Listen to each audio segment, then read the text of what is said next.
વડોદરા ઢોર party staff સાથે ઝઘડો કરનાર 2 ઈસમો ગોરવા પોલીસના જાળે કાયદેસર કાર્યવાહી હાથ ધરાઈ। વડોદરા તારીખ 18 જુલાઈ 2025 ગયા દિવસે શહેરની ઢોર પાર્ટી ટીમ પર ફરજ દરમિયાન હુમલો અને અપશબ્દોના મામલે ગોરવા પોલીસે 2 શખ્સોની ઝડપ કરી છે।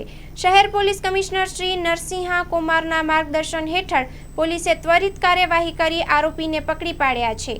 ઘટનાની વિગતો તારીખ 16 જુલાઈના રોજ બપોરે લગભગ 1:15 વાગે વડોદરા મહાનગરપાલિકાની ઢોર પાર્ટી ટીમ રખડતી ગાયો પકડવા નીકળી હતી। તે દરમિયાન નંદાલય પાસે એક શખ્સ ભાવેશ તેમની સાથે ઝઘડો શરૂ કર્યો અને અપશબ્દો બોલ્યા। બાદમાં તેઓની સાથી ધવલ પણ આવી પહોંચ્યો અને બંને ટીમની ફરજમાં ખલેલ પહોંચાડતા ઝઘડો પડ્યો। આધીને ગુનો નોંધાયો। ગોરવા પોલીસ સ્ટેશનમાં ભારતીય ન્યાય સંહિતા 2023ની કલમ 221(1), 158(1), 296(બ), 54 મુજબનો ગુનો નોંધાવવામાં આવ્યો છે। પોલીસની તપાસ અને કાર્યવાહી। Story report by Nikhil Gayke, Vadodara.